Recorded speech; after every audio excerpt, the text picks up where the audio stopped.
రెండు కళ్ళు వేరు వేరు శిరమునందు వేరు పారు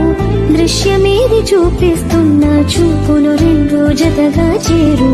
రెండు కాళ్ళు వేరు వేరు ఒక్క పదమునందు చేరు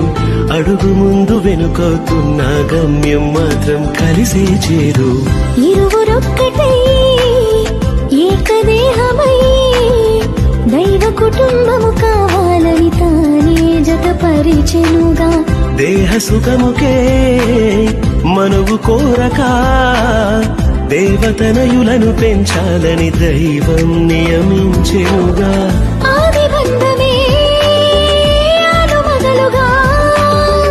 అన్ని బంధములను కలిపే మూలమై మారెనుగా పెళ్ళంటే దేహములు వేరైనా